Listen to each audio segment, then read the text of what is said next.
Hello, what is your name? My name is Mary Ann Kasuga, How old are you? 38 years old, What is your religion? Roman Catholic, Are you married? single mother. Do you have kids? Yes, I have How many kids do you have? 4, How old are they?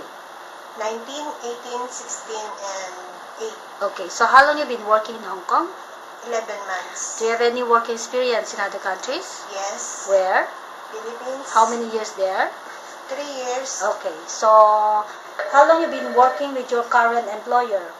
11 months. Do you have any, where's your employer living in? Wong Tai Sin, How many square feet of your employer's house? 594. How many family members are there? 3, How many children? 1, How old? 8 years old. Okay, so would you please describe your daily working schedule? What time you wake up in the morning?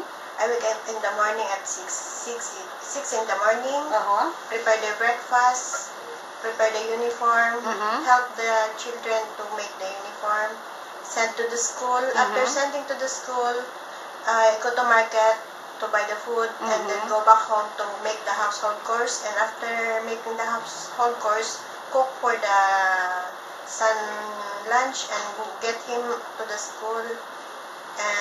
And the afternoon, I prepare for the dinner. Okay, so what time you cook for the dinner? I cook for the dinner 6 o'clock. Okay, so what time they eat? They eat 7 or 8 in the evening. Okay, so what time you go to bed? 9 or 10 in the evening. Okay, thank you so much. Thank you so much.